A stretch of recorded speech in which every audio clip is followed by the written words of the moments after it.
Good morning. Hello.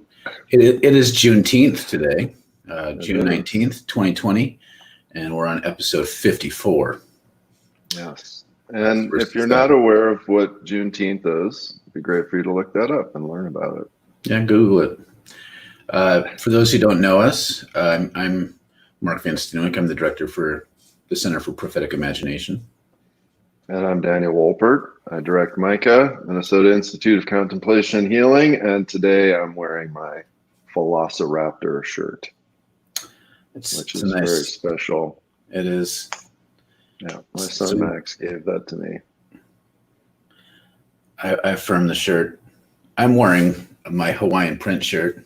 Yeah, which looks great and it matches your hat very nicely. Good You know, color coordination. something I take pride in. Um, There you go.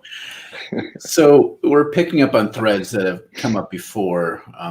Yes. We're going to be talking about us versus them thinking, the pitfalls, actually the plus sides of it, like the tendency towards moderation in our society. What does that mean and actually look like? Polarization, loving your enemies, all kinds of stuff. This is going to be the us versus them episode. Right. Maybe we could start with. Let's start with the triangle thing, maybe.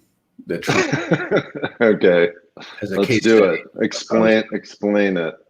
So, and I kind of avoided diving deep into this, but my understanding is that Trump's campaign published a sort of call, like we need to rally against these leftist forces, and specifically calling out Antifa, which we've had an episode talking about Antifa before, but like with this sort of language of like we need to stand against this and fight for our nation, there was a upside down red triangle like that, which is a Nazi symbol. Like it's really only ever used for that. It's a way of designating within like concentration camps. The red triangle was used to designate political prisoners. So this was a very clear connection of these leftists. We need to stand up against them. And here's the Nazi symbol about how they stood up against leftists. And so how do you look at this, right? I've noticed, though, there's been this tension. For me, when I see this, I'm like, oh, this guy is a bastard, and we need to stop him. But I've also noted, and a lot of people are taking that tack, but I still see a lot of people, a lot of liberals, a lot of moderates, and some conservatives regurgitating the talking points from Trump that Antifa is just as bad as anything Trump does. And so there's this tendency to so be avoidant of picking a side because us versus them logic is always bad, that we need to cling to the middle. And so therefore, let's not only vilify Trump, but let's like have unnuanced, reactionary, fearful responses to this term Antifa, because you can't have, they're both bad. Both sides are bad. Right. And the amazing thing about Antifa to me is how famous something has become by basically just about not existing. It's like, I wish I could become that famous by not existing, And so, for example, we have the absolutely hilarious story last week of this town in Oregon that got word that Antifa was coming to destroy their town. Bus loads, literally bus loads of Antifa were coming. And so they all lined up on the main street. They got their guns. They all lined up on the main street. They were gonna, I don't know what, shred these buses with automatic weapon fire or something. Mm-hmm. And of course, nobody was coming and nobody showed up. And they just looked idiotic. Yeah, because even if like there are people who identify with Antifa as a tactic or maybe an identity in some ways, but nowhere has it ever been the case that they rove around in marauding bands hitting small town America to take over things. Like there's just nothing to that. But this sort of like fever pitch of rhetoric that Trump and his ilk put out lodges itself in people's minds. And so they start reacting. Yeah. So anyway, this is this case study, right, on the ultimate kind of us versus them polarization. And right, as you're saying, then there are all these people who are like, oh, let's just go to the middle the famous middle. Mhm. And yeah, and Jesus tells us to love our enemies, or this polarization is destroying the country, yada yada, blah blah blah. And so that's what we want to look at. And I think one of the things to me that's really important about this that never gets discussed, right, is where does polarization come from? Mhm. Like, why does it even exist? And I touched on this a little bit yesterday, but the spiritual traditions actually talk very clearly about this issue. Why does polarization exist, and where does it come from? And every spiritual tradition does this. In some ways, the Buddhists do it very clearly, right? And they talk about the fact that there is this, what they call absolute reality, which is this undifferentiated, enlightened state. And then out of that arises what they call relative reality. So what arises are these differentiated things. Beings, creatures, thoughts, feelings, everything that is differentiated. And, in Christianity, we have the same thing. We talk about that God is uncreated, and the realm of God is this uncreated oneness. And then out of that, God creates. And so then there are all these beings and creations that come out of that. And so that in relative reality, there is always polarization.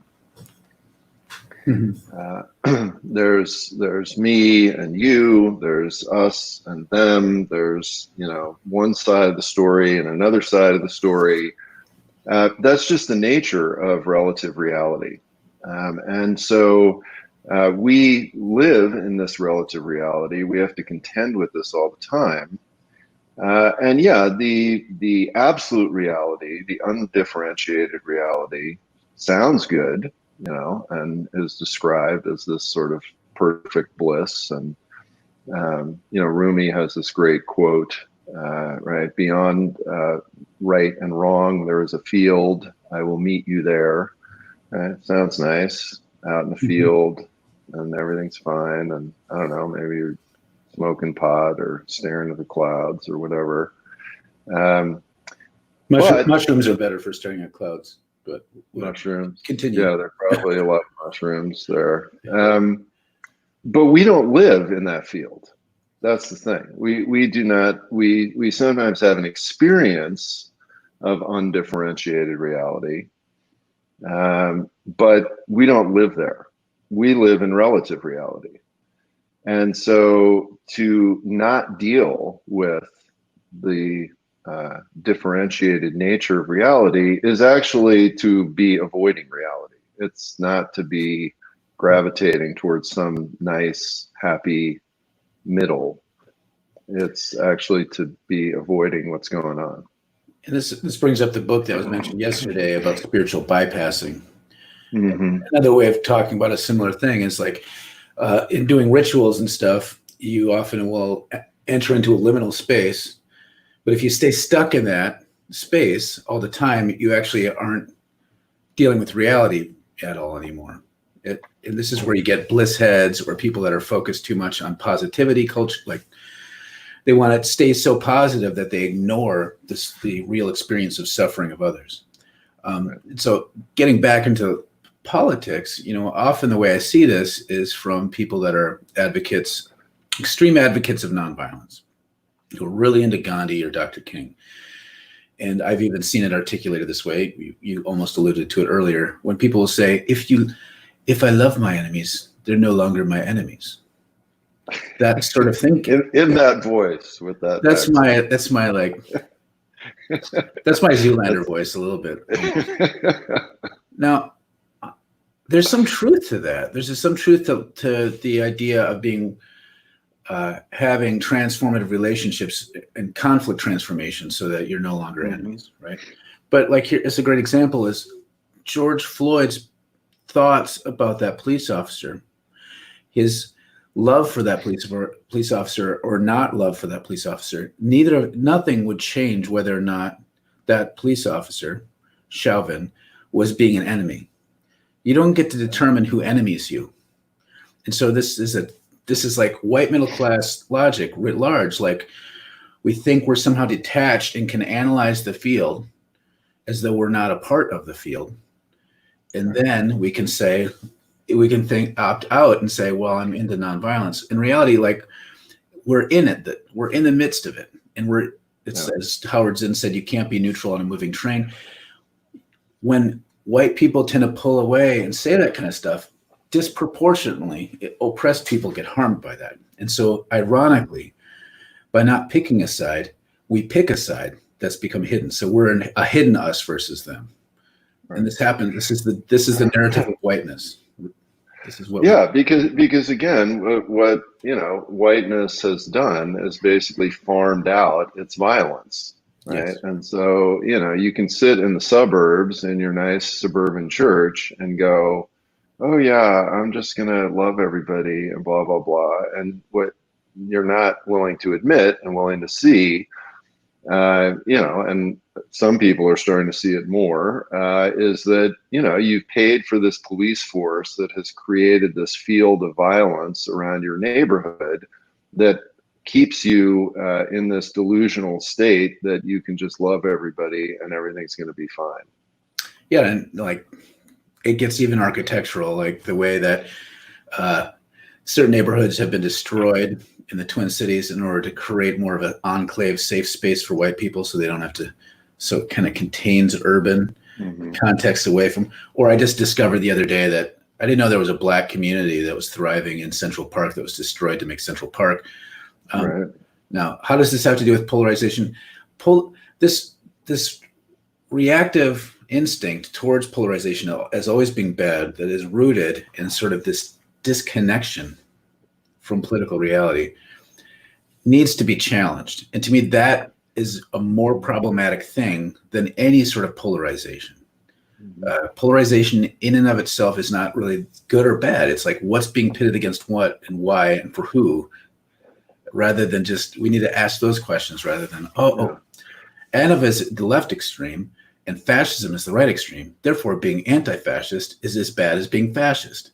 I'm going to stick to the middle. Like, that kind of thinking I see all the time, and it just doesn't make any sense. Yeah. We got some comments here. Connie and Kathleen say good morning. Good morning. Hello. Kathleen also writes, belief in impending Antifa raids is no crazier than belief in the rapture. Unfortunately, certain brands of Christianity promote magic thinking. Mm-hmm. It is this. Yeah. Well, and we've talked a lot about the conspiracy theory thing and the sort of hysteria of just because you read something on the internet, it's true. But it is true that birds aren't real. They're robots. They're robots. Robot observers. Yeah. Ceres writes, the barking against polarization reveals a dangerous assumption that differences itself are the problem rather than power over or maladaptive people assigned power. Mm-hmm. That's right. Yeah. There's a conflict avoidance piece to this. Somehow, and this plays into the police again, like somehow instinctively when kind of white consciousness, middle class consciousness looks at all this tension, we want to establish some sort of order. And so this is why our instincts tend to be like, well, we need to have this police situation in order to maintain order, calm down tensions, without realizing that the introduction of the police force is itself just this violent, destructive force. And so being more again, conflict than the how we use power is a problem. Right. Now, again, I mean, the polarization actually is a problem. I mean, we're not saying that polarization is not a problem. And again, all of these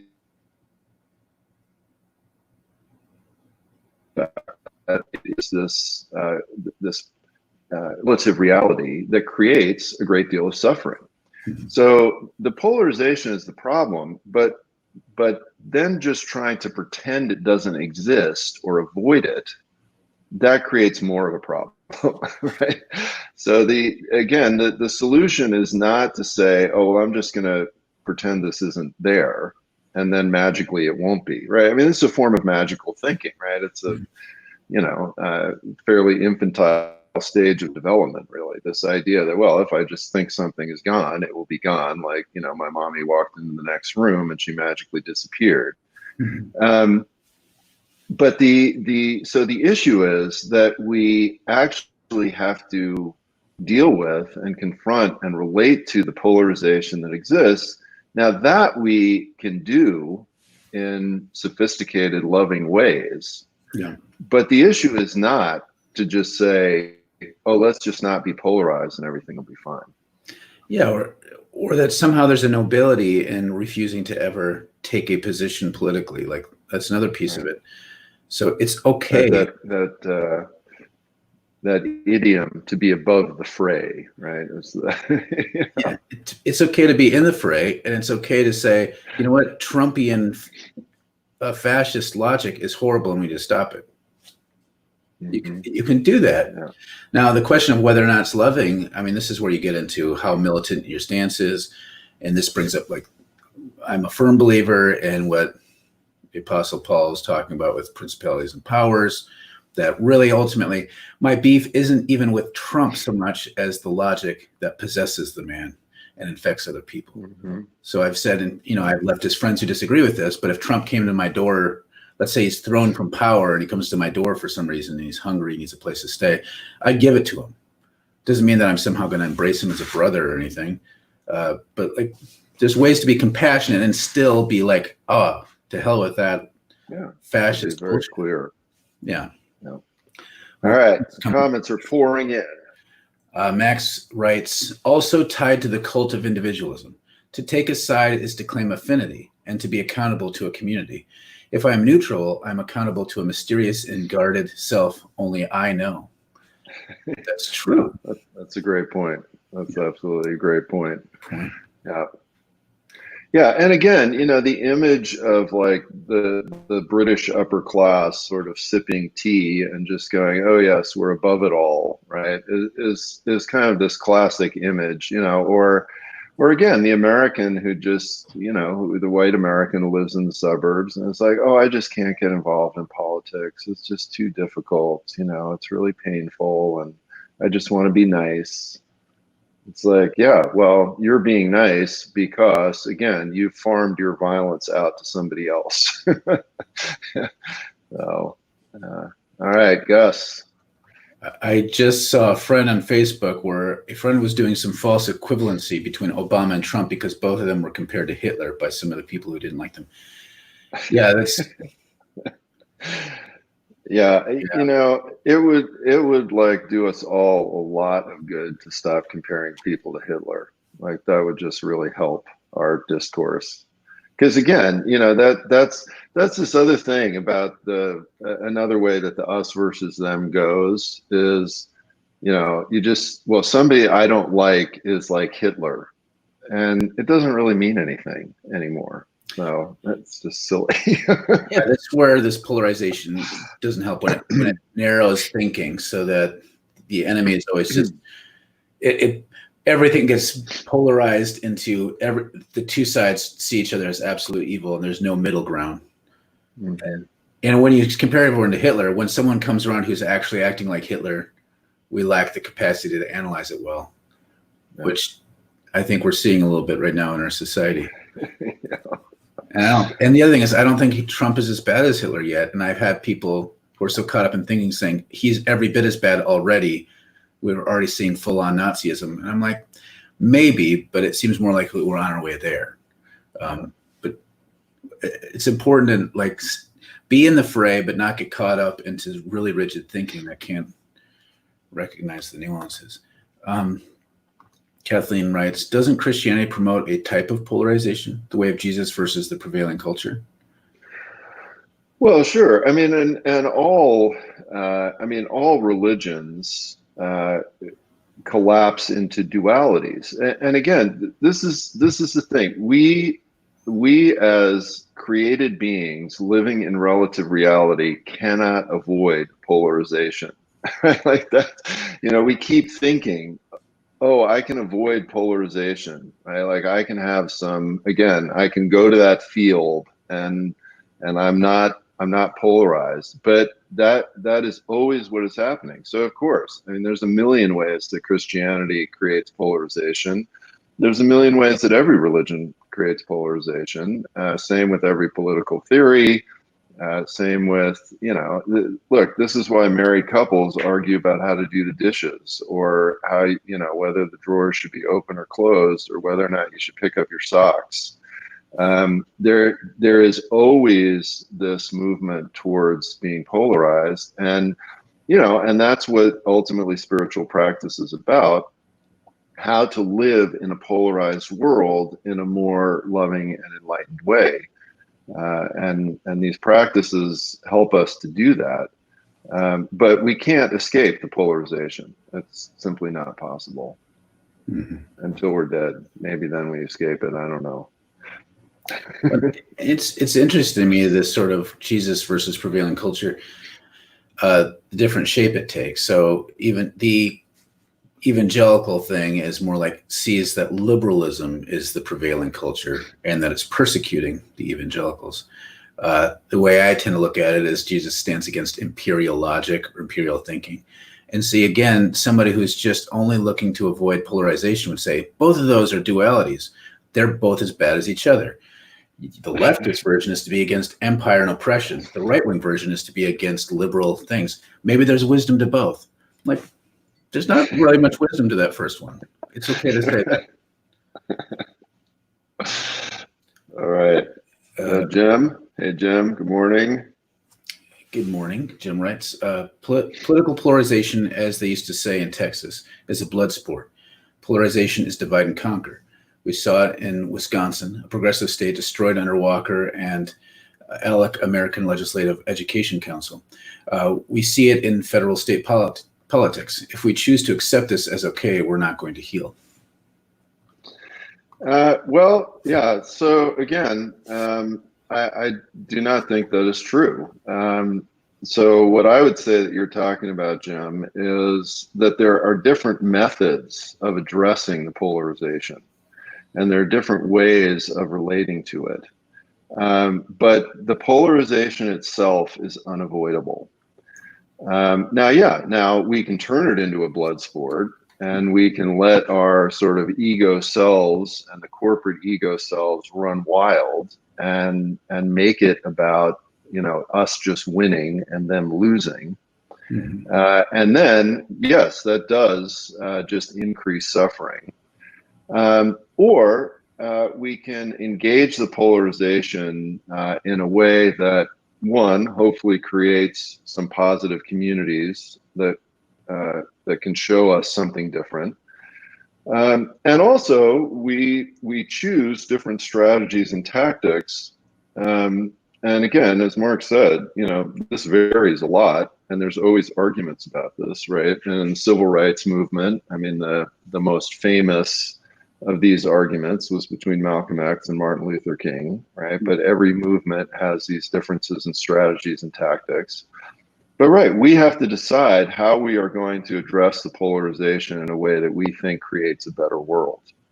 But the polarization is not going to go away. It simply is not. Now, this is complicated, but so you have, on one hand, polarization, like I'm not a fan of it. So when you have an example with Germany, where you had the fear of communists and then the rising fascism, and both that struggle is taking up so much space caused by crises that people out of fear decided to pull towards the fascist side out of a greater fear towards communism. Like that level of polarization that happened and the way they dealt with it is horrible. But at the same time, we also know that was moderacy and being overly conciliatory created that situation too. So people being too afraid to stand up and take a hard stand towards the rise of fascism. So which way you look at it? Did polarization cause it, or being overly conciliatory? We can't just dismiss one because we have one to find the other one more plausible for us.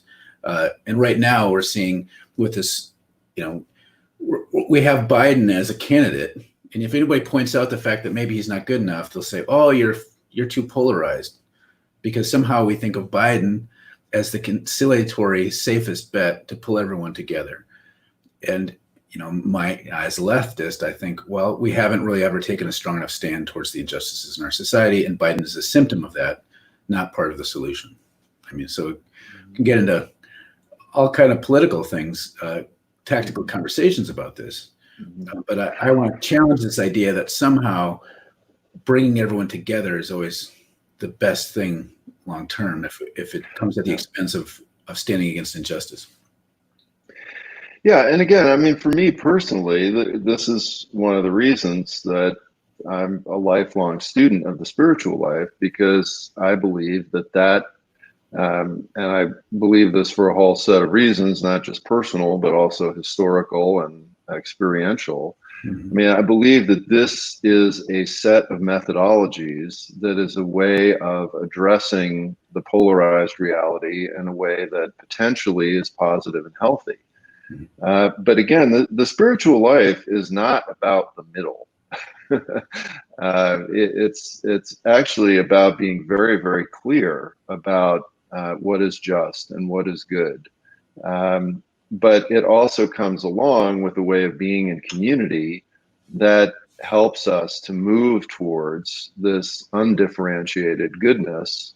And for people who engage in that, it works. And I mentioned the example yesterday of the retreat experience, where a very polarized group of people in a very short period of time were able to become far less polarized and caring about each other. All right, we got more comments. Maria writes, in the church culture I grew up in, there was a real fear of communists. Yep. They were all about setting Bibles behind the Iron Curtain and evangelize when it came down to China opening up. I see the Antifa fears are playing off, triggering these long-held fears. It's interesting. This fear that we have of communism is, I mean, I'm not going to defend the Soviet Union and all of its activities, but this fear of communism is really irrational in our society. Yeah, and has all kinds of interesting history in terms of the Red Scares, and it is very much connected to the rise of fundamentalism and what was happening in the early 20th century. But yeah, it's really baked into American consciousness at this point. Joan writes, "Good morning, Dan and Mark. Loving your enemies literally makes you stronger. See Paul Lydon, Aikido master, YT video, kind of power for demonstration." I don't disagree with that. Yeah, and again, we're not against loving your enemies. Loving your enemies is a basic part of the spiritual practice. Again, that does not mean that we are going to sort of pretend that the particular manifestation of your enemies is a good thing, right? So again, it's very important to, I think, to begin to parse these understandings and to really look at the origin of this polarization very carefully, because that really helps us, I think, to see much more clearly what's actually going on. And again, each one of us decides what is our particular manifestation of loving our enemies. For example, this is one of the reasons, I mean, I won't get into some big argument with a fundamentalist Christian on Facebook. And the reason that I don't do that is because I know that it will go nowhere, and very quickly it devolves to people insulting each other. And I feel like that basically creates more suffering in the world. So I don't do it. At the same time, I would also never say that particular manifestation of Christianity is fine, right? So, so there's no question that becoming more personally grounded, which I think is what Aikido is all about in a lot of ways, yeah, is very, very helpful to us.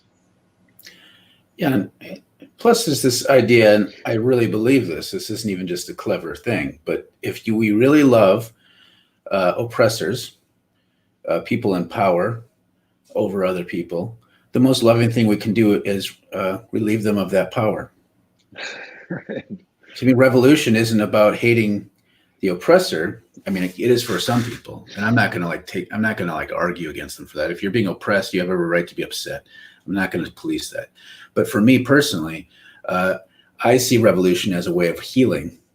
The goal of any revolution, even though it gets messy and can be militant and violent, underneath it all, restructuring society is about not only healing the oppressed, but the oppressors who are malformed and maladapted. Uh, just like I, as someone who's white, have been malformed in my whiteness. And the loving thing that my relationship and the love I receive from people of color who are my friends is they're helping me relieve myself of that power. And I see that as an act of love, not as an act of hating me as their enemy. Yeah. All right. Well, we reached the end. We got a final comment here from Jim. Yeah. Final word from Jim. Friends, yes, polarization is not going away. However, when it is used and weaponized to put hate and fear in the mix, we must call it out for what it is. We must, in my humble opinion, be honest and clear and stop supporting and emulating these destructive tactics. I mean, I don't. Hey, Julia's on. No, we haven't. Well, I guess I lied. Now Julia gets the last word. Yes, more people need to be relieved of their power. How does this occur outside of the bloody historical examples we've had for so long? That's a great question. That is a great question. And Julia, when you figure that out, please let us know. Yeah, and I think just to Jim's point, again, Jim, to me, what you're talking about is an issue of strategy and tactics. And and what ego wants to do is to take the polarization that exists and increase it in a very negative way. So what I hear you advocating for is not doing that, which I think is absolutely a helpful thing. What did Julie say? Okay, let's work on it. Yeah. So Julia is now tasked with figuring out how to bring revolution without it being very bloody. Yes. Use the force. Maybe. All right. Thanks, everybody. And I hope you have a good weekend. And we'll be back on Monday. See you Monday. Great comments. Happy Juneteenth. Happy Juneteenth.